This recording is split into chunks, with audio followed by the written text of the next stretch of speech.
Alaska is a land of wilderness, ice, and forgotten towns swallowed by the earth and sea. But no town carries the same bone-chilling reputation as Potluck, a once thriving cannery village that became a ghost town overnight. The year was the late 1940s. Fishermen, hunters, and their families lived along the rugged shoreline. For decades they worked, laughed, raised children, and built a life among the mountains. But then something started stalking them from the forest. At first it was small things: tools stolen, fish ripped apart, heavy footprints in the mud, far too large for any human. The villagers whispered about a shadow figure, a towering creature they called the Nantinak, part man, part beast, dwelling in the wilderness. Then came the bodies. A fisherman's remains were found along the creek. His head was crushed, his ribs broken as if by massive hands. Hunters who ventured into the woods never returned, and those who did often came back white as ghosts, refusing to speak of what they saw. Night after night, the people of Portlock heard screams echoing through the trees. Not animal screams, human screams. Long drawn-out cries that chilled them to their core. Children clung to their mothers, men clutched rifles, but the sound always came closer. By 1949, Portlock had become unlivable. Families abandoned their homes in the middle of the night. They left food on tables, clothes in closets, nets hanging along the shore, as if they expected to come back. But none ever did. The entire town emptied out, leaving only silence and decay. Even today, Portlock remains deserted. The cannery rots, the houses crumble, and the forest has taken back the land. Locals refuse to set foot there. Hunters who dare enter the old town say they feel watched, their skin crawling as if something enormous still moves among the trees. Some claim they hear the screams still, carried on the wind, screams that don't fade, screams that never belonged to the living. Off the coast of Nome, rising from the Bering Sea like jagged teeth, lies King Island. Clinging to its cliffs once stood Ukivok, a stilt village where the Inupiat people lived for centuries. Homes were nailed into rock faces, so high above the crashing waves that it seemed like they floated between sea and sky. But Ukivok is abandoned now, the people left in the 1950s, forced to relocate by the government. The houses, perched like skeletons, sway in the endless wind, and with them remain whispers of the dead. Visitors who brave the island often report the same thing: voices. At night when the sea is calm, voices carry down the cliffs. Some say they hear children laughing, others chanting in a tongue long forgotten. Explorers swear they hear pounding drums, though no one lives there. And sometimes, a whisper right in the ear when no one else is near.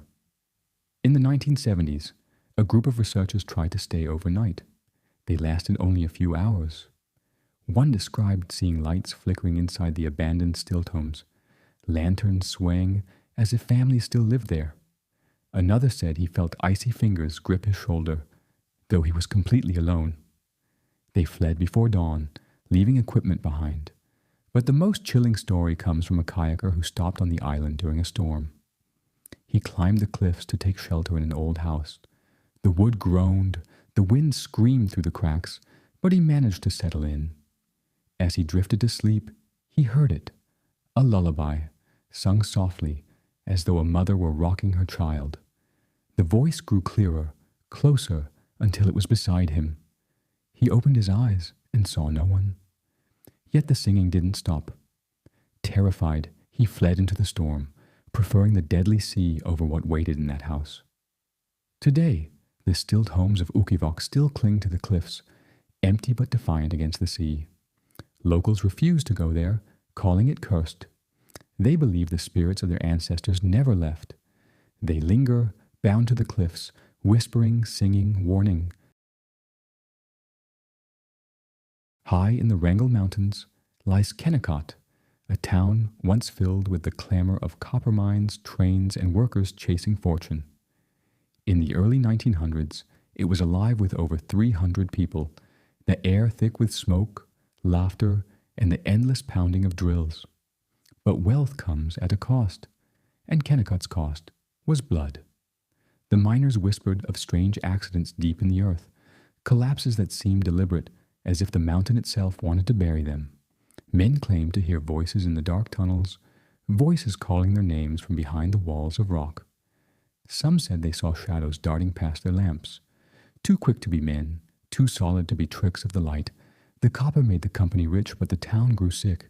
The women spoke of a curse, an old Alaskan legend that warned no one should strip the mountains of their bones, for the spirits of the land would rise against them. Whether curse or coincidence, death became routine.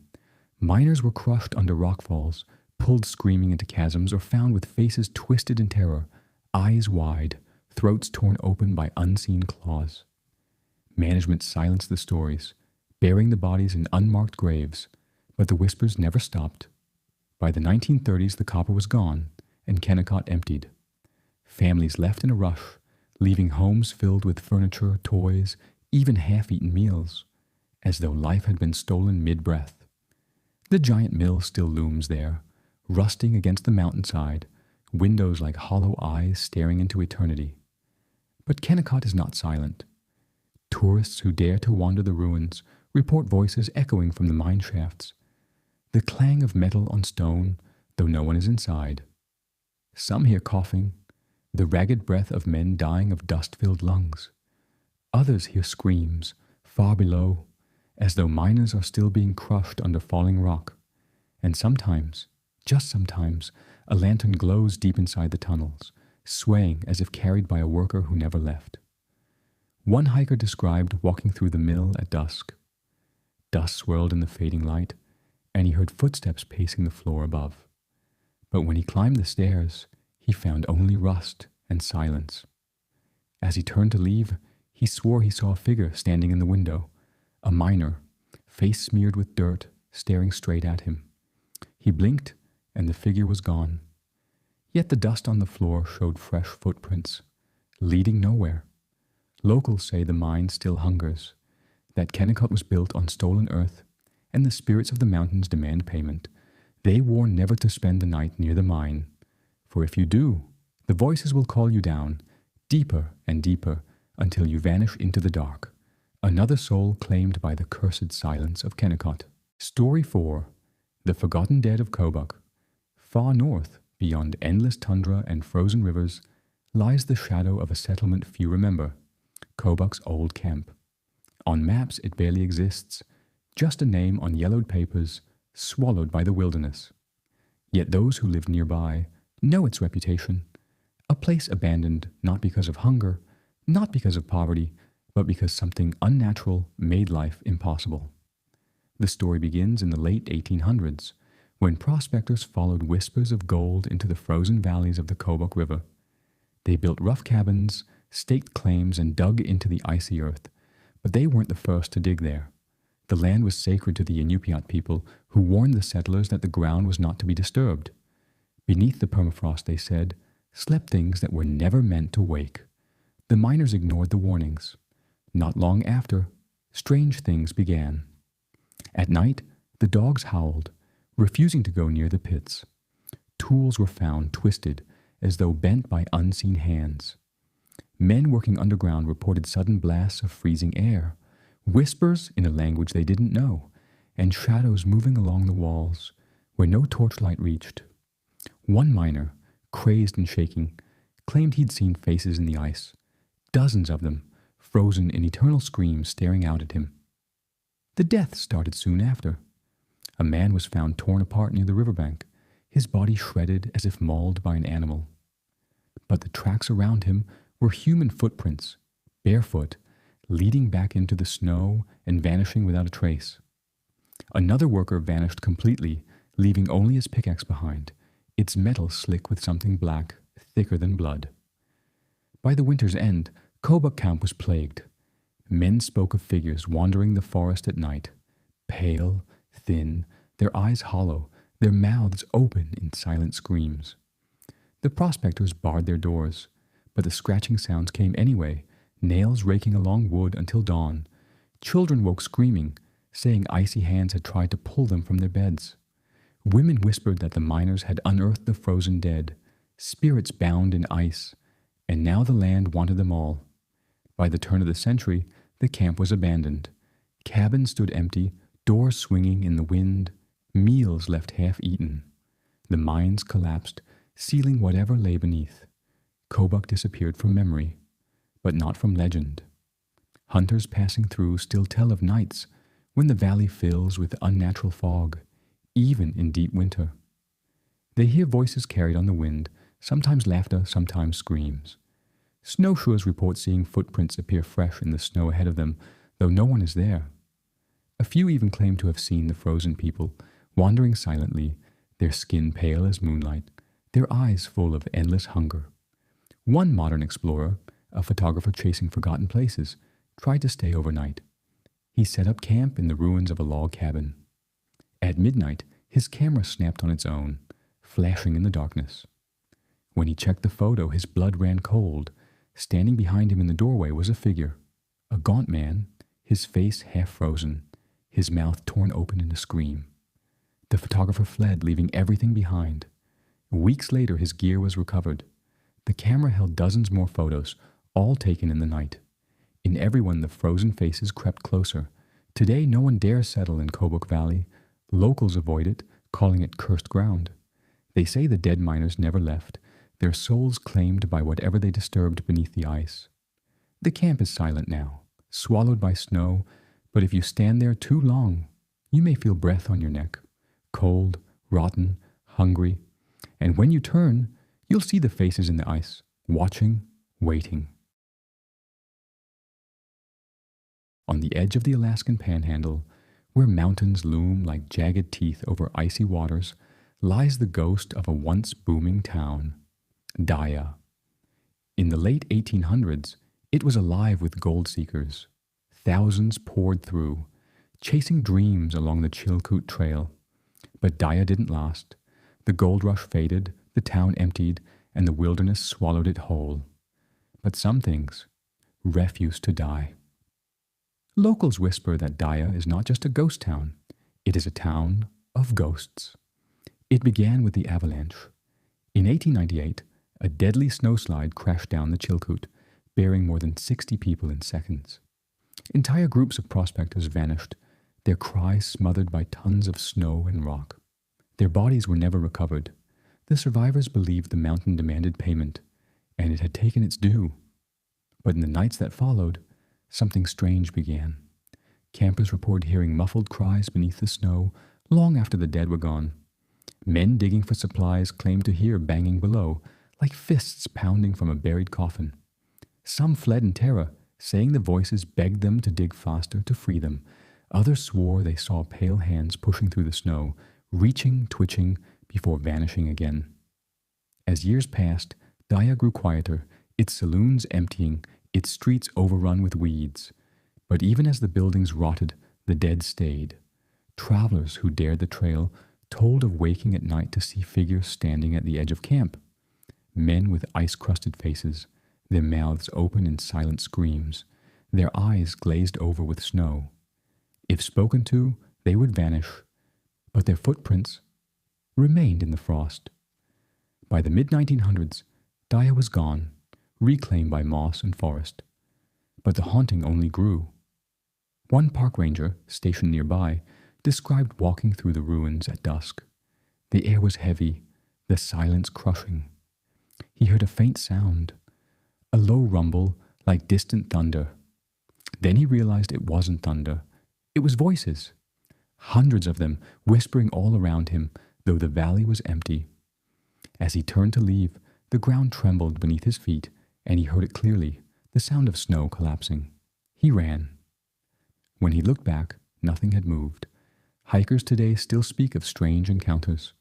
A group camping near the old town site reported hearing heavy footsteps circling their tents all night, though no tracks were found in the morning. Another hiker found a leather boot in the moss, half buried, still holding the bones of its owner. When he picked it up, he swore he heard a scream, a raw, human scream, echo through the forest, though he was completely alone.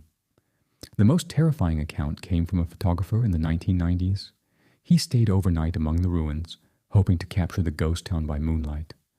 Around midnight, he saw lanterns flickering down the trail, dozens of them moving slowly toward him. Believing it was a reenactment group, he lifted his camera. but when he peered through the lens, his blood froze. The figures carrying the lanterns were not alive. Their faces were pale, their eyes hollow sockets, their jaws broken and twisted. They marched in silence, their boots leaving no sound on the earth.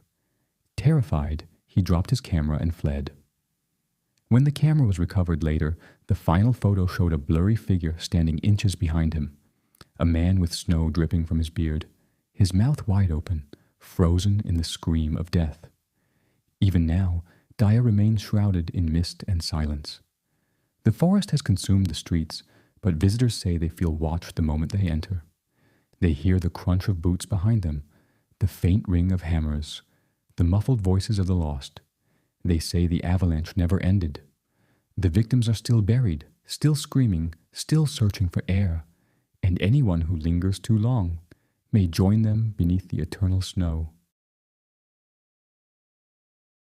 In the wild heart of Alaska lies Whittier, a strange, isolated town by the sea. Today, nearly all of Whittier's residents live inside a single, towering building, but hidden nearby are the crumbling ruins of a darker past. Long before Whittier became a town, it was a military outpost, carved into the cliffs during World War II. The army built tunnels deep into the mountains, endless corridors of damp stone where soldiers worked, lived, and sometimes died. Those tunnels remain, abandoned, pitch black, dripping with icy water. And for decades they've carried a reputation that chills even the bravest to the bone. The first stories came from soldiers themselves. Men on guard duty reported hearing footsteps echoing in empty passages long after curfew. Others swore they saw figures in uniform walking into dead ends, only to vanish into solid rock. A mechanic was found hanging in one of the chambers, though his fellow soldiers insisted they had seen him alive only minutes earlier, laughing, smoking a cigarette. The official report called it suicide. His friends called it something else. When the base shut down, the tunnels were abandoned. Locals avoided them, calling them cursed, but thrill-seekers couldn't resist. In the 1970s, a group of teenagers entered the tunnels with flashlights. Hours later, only two emerged, screaming incoherently, their eyes wild with terror.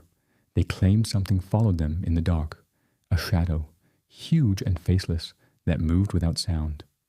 One boy swore it reached for him, and though he escaped, his arm bore frostbite-like burns that never healed.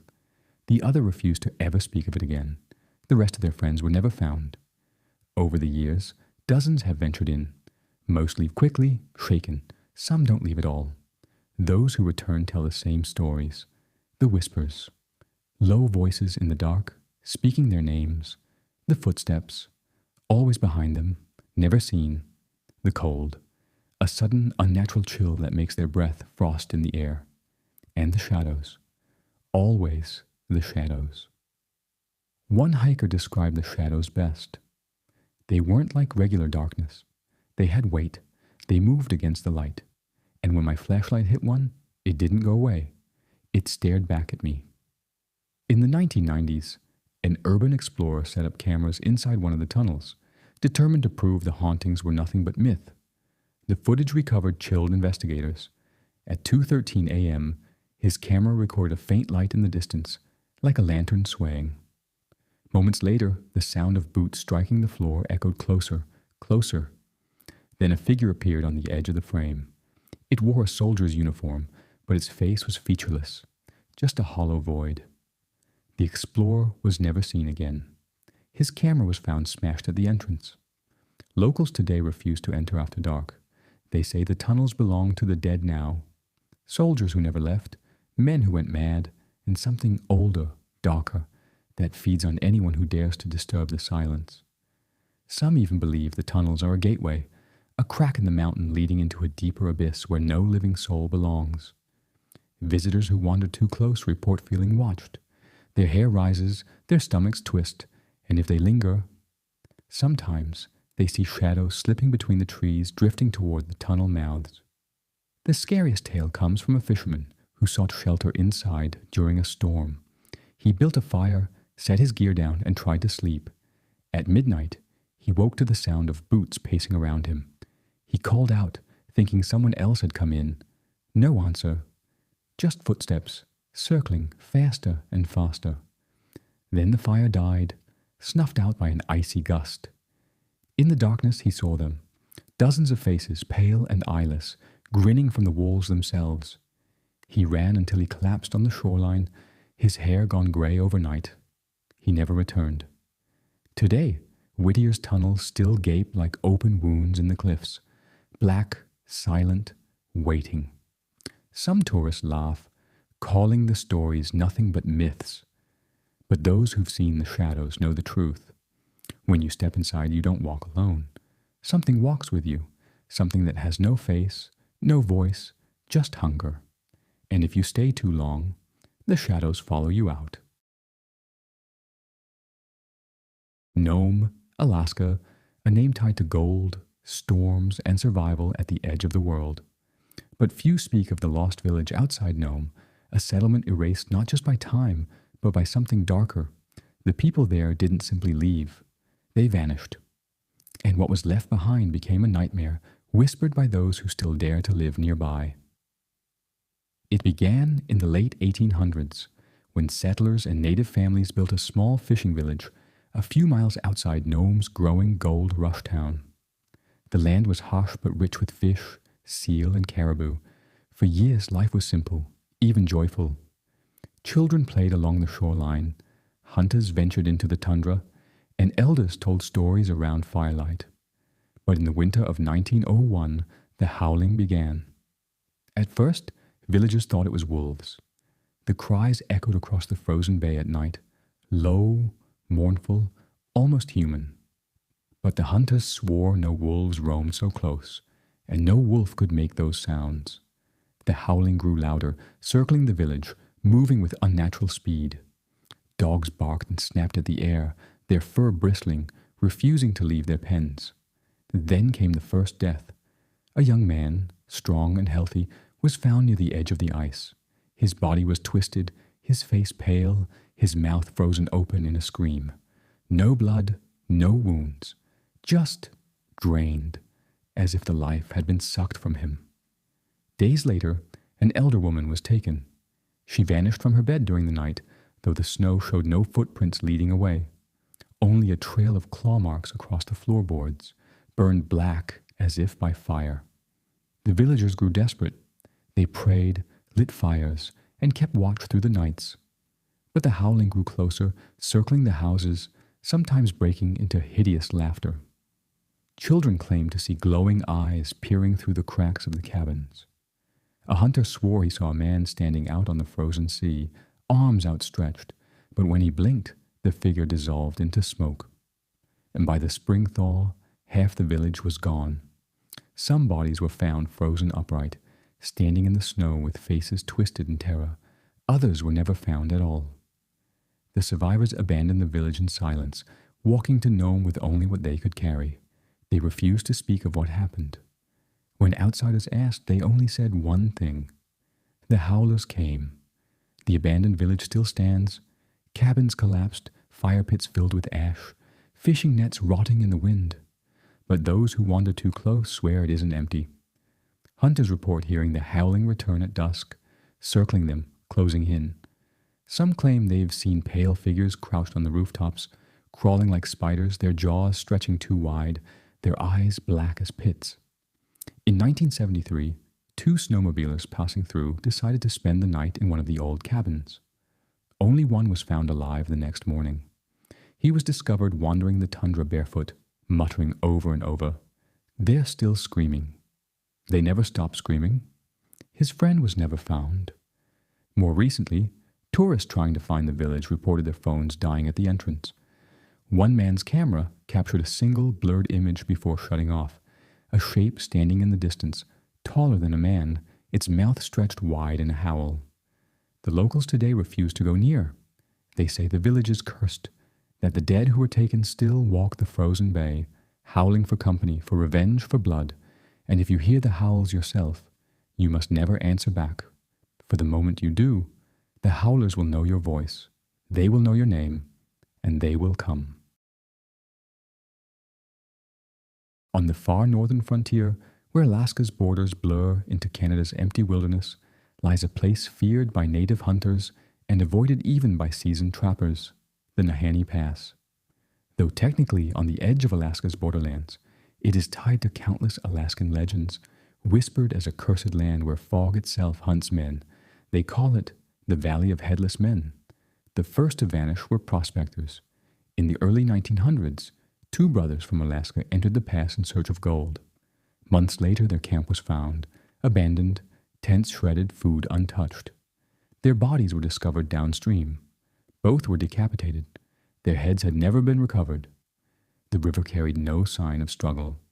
Just two headless corpses left for the ravens. Over the next decade, more prospectors disappeared. Hunters stumbled out of the valley, raving about blood-colored fog that rolled in without warning, choking the air, carrying whispers. Some survived, their eyes wide, hair turned white from terror. Others were found frozen stiff, their mouths stretched open as if screaming at something unseen. By the 1930s, the Nahanni Pass was already legend.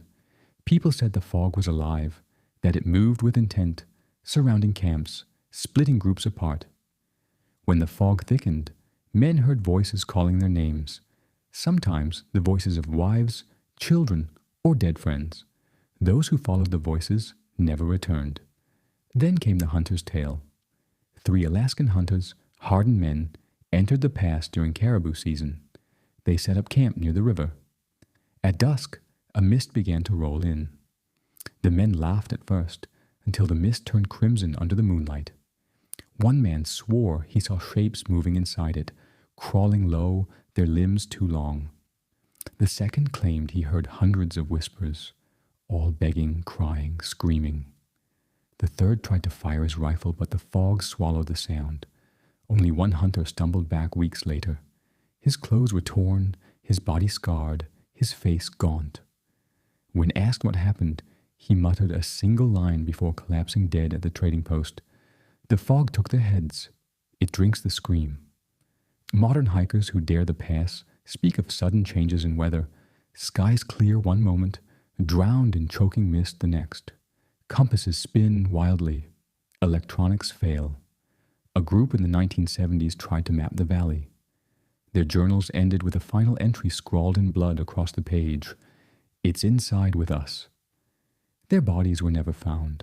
Locals warn outsiders not to breathe deeply if the fog comes. They say it carries something inside it. Something that crawls into your lungs, your blood, your mind. Survivors claim the fog follows them long after they leave. At night, they wake choking, their breath steaming red. They hear whispers in the corners of their homes. One man even clawed out his own eyes, saying the fog was watching him through them. Today, the Nahanni Pass is nearly untouched, avoided even by adventurous explorers. Satellite images show shifting patterns in the mist, almost like faces pressing against the clouds. They say the pass is cursed ground, a place where ancient spirits, older than mankind, rise from the earth to feed. Some believe it's a gateway, not to another land, but to a hunger that has no end. And if you ever feel fog rolling in around you, thicker, heavier, turning red in the moonlight, hold your breath. Do not listen to the voices, do not follow the shapes, and above all, do not scream, because that's what the fog wants. It feeds on the scream. Deep in Alaska's interior, past the copper mines of Kennecott, lies the crumbling skeleton of an old wooden building. Few tourists know its story. Most pass it by, thinking it just another ruin left behind by miners. But locals whisper a different tale, one that keeps even the boldest from setting foot inside. They call it the Frozen Orphanage. The orphanage's birth. In 1921, during Alaska's copper boom, the mining town of Kennecott thrived. But as men dug deep into the mountains, accidents grew common. Avalanches buried miners, collapses killed dozens, families were left broken. The town priest urged the company to fund an orphanage. "These children must not wander the streets," he said. The Kennecott orphanage opened that winter, housing nearly 40 children, some as young as 3. But something was wrong with the place from the start. The building creaked like bones snapping, Fires refused to stay lit. The children complained of voices in the vents calling them by name. At night, the matron would find them huddled in corners, faces pale, eyes wide, whispering, "The ice is watching." The winter of 1923. That winter brought the coldest storm in Alaskan memory. Temperatures dropped to -60. Blizzards swallowed the valley. Supply lines froze. The orphanage became a prison. The matron, a stern woman named Miss Hellbrook, tried to keep order. She rationed food, sang hymns, prayed. But the children grew sick. Their breath turned crimson in the icy air. They claimed something moved in the storm outside. A tall figure with hollow eyes and skin like snow, pressing its face against the windows. At first, Miss Hellbrook dismissed it. Until one night, the wind howled like a chorus of children screaming. She checked every room and found one bed empty, then another, then another. When she searched the halls, she saw the frost on the walls forming tiny handprints, hundreds of them, leading into the cellar. She followed and never returned. The discovery weeks later, a supply team fought through the storm. They reached the orphanage to deliver food, but the building was silent. Snow drifted against the door. Inside, the air was colder than outside. Their lanterns flickered and nearly died. Every bed was empty, every blanket folded. In the dining hall, bowls sat full of blackened soup, frozen solid. Tiny spoons rested neatly beside them, as if the children had all been called away mid-meal. And in the cellar, they found them. 40 children and one matron, all seated in a perfect circle on the frozen ground. Their faces were covered in rime, their eyes wide open. Not one bore a mark of violence. They had simply frozen where they sat, staring toward the center of the circle. In the middle lay a patch of ice, thick, black, and cracked from within, as though something beneath had pressed against it. The curse of the orphanage. After the discovery, the town tried to burn the building, but no matter how much kerosene they poured, the flames refused to catch. The walls hissed with frost, smothering fire itself, so they sealed it, boarded the windows, nailed the doors, and never spoke of it again. But hikers who wander too close say the orphanage is not silent. They claim to hear children's laughter carried on the wind, echoing faintly from the rotting walls. Some say shadows move inside the windows, even though no one lives there.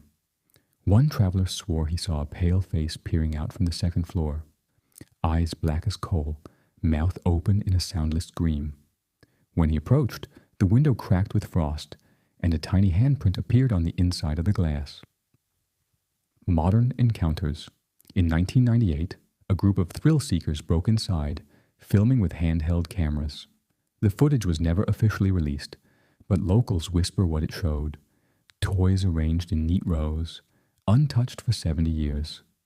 Frost covering every wall, despite it being summer. A nursery with rocking chairs swaying on their own.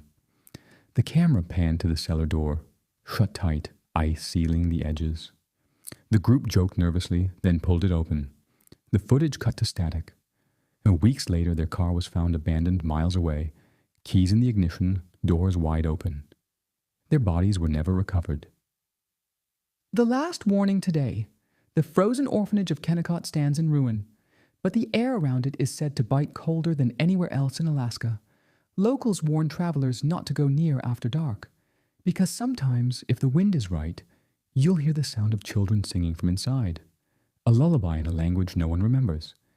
And if you hear it, don't look through the windows, because the children are still there, frozen, waiting, watching, and they want someone new to join the circle. Portlock, Alaska. A town abandoned so suddenly that people left food on tables, tools in sheds, and fires smoldering in stoves. For decades, no one dared return. The stories were too many, too consistent. A monster in the woods, blood in the streams, vanished hunters. But among all the legends, there's one that locals never tell outsiders. One about the Black Church. The birth of a town. In the late 1800s, Portlock was a thriving fishing and cannery town. Immigrants came for work. Native Alutiiq hunters lived nearby. And, as was common in frontier towns, a church was built. But unlike other churches, this one was not made of white clapboard or stone. The wood used for Portlock's church came from trees cut deep in the forest, where natives refused to hunt. Cursed wood, they warned. The trees are not empty. They are listening. The pastor ignored them. A man of ambition, he ordered the wood brought anyway. By 1901, the black church stood tall, its boards dark with sap, its steeple crooked, its windows tinted like smoke. The town celebrated its opening. That night, the first body was found. The vanishings begin. It started with hunters. Men who left camp never came back. Then cannery workers. Then children. Always the same signs. Footprints in the mud, sometimes too large to be human. Blood spattered across snow, but no bodies. And always the last place they were seen was near the black church. Some whispered the pastor had made a deal, offering prayers to something that lived in the woods. Others swore they saw shadows moving inside the church when no candles burned, shapes too tall, too bent to be human. The pastor's secret won. Stormy night, a fisherman claimed he heard voices while passing the church. Not hymns, not prayer, but screams, muffled and ragged. The next morning, a group forced their way inside. They found no pastor, no congregation, just pews covered in claw marks, the altar smeared with blackened blood, and in the pulpit, a Bible, its pages missing, replaced with strips of animal hide, carved with runes no one could read. The pastor was never seen again. The exodus of Portlock. By 1950, the disappearance had become unbearable. Entire families left in the dead of night. Workers refused to fish. The cannery shut down. Within months, Portlock was abandoned, but the church remained. Hunters passing the ruins claim it is the only building still standing, untouched by time. The wood does not rot. The roof never caves. Even the fiercest storms leave it standing, and sometimes smoke drifts from its chimney, though no one has lived there for 70 years. The Black Church today. In 2005, a group of paranormal investigators flew into Portlock to document its legends. They set up cameras around the ruins, including one inside the Black Church. That night, their recordings captured whispers and dozens of voices, overlapping, too fast to follow. A shadow crossing the lens, even though no one was inside. The sound of a bell tolling, though the steeple had no bell. At 3:15 a.m., every camera cut out at once. The investigators never returned to Anchorage. Their boat was found drifting days later, gear intact, cameras smashed, journals soaked in seawater. The only writing left was one scrawled line, dug deep into the wood of the boat itself. Do not pray here. It listens. The last warning. Locals say the Black Church is not a church at all, but a vessel. A doorway built from cursed trees, where something ancient seeps through. Not a demon, not a ghost. Something older, something that fed before men walked these lands. And it still waits in Portlock. Fishermen who pass the coast sometimes see lights glowing in the forest at night, like candles moving through the ruins. Others hear faint hymns carried on the wind, until the hymns turn to screams. They say if you enter the Black Church, you will never leave the same. The thing inside does not kill quickly. It follows you. It waits. It learns your prayers, your fears, your name. Survivors describe waking at night to hear scratching in their walls, their windows frosting over, whispers seeping through the cracks. One man who dared to enter was found months later, hundreds of miles away. He had no eyes, no tongue, no fingers. Carved into his chest, in jagged letters, Amen. Epilogue. Portlock remains deserted, its buildings collapsing, its docks rotting into the sea. But the Black Church still stands. Its wood is still dark, still unbroken. And if you stand too close on a winter night, you may hear the faint creak of its doors opening. If you do, run, because something inside has been waiting over a century for its congregation to return.